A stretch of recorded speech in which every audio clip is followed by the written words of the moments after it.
Ar gyfer y arbrawf hwn, byddwch angen beaker 250 cm3, lamp, twndys gwydr, plasticyn, tiwb profi, darn 8 cm o hyd o alaw Canada, LOD, rŵl fetr, powdr sodium hydrogen carbonad, spatula, stand clamp a chnap. Rhowch yr LOD mewn beaker yn cynnwys 200 o ddŵr.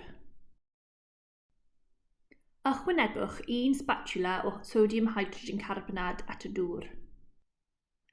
Rhowch 3 darn bach o plasticyn ar ymyl y twndys a'i osod ben i wared dros y planhigyn.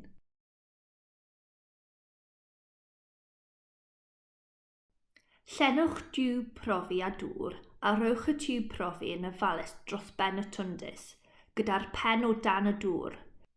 Clampiwch y tiwb yn ei le. Rhowch y lamp 5 cm i ffwrdd oddi wrth y cyfarpar.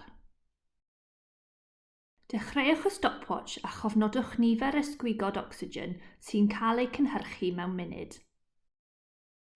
Ailadroddwch yr arbrawf gyda'r lamp 10, 15, 20, 25 a 30 cm i ffwrdd oddi wrth y cyfarpar.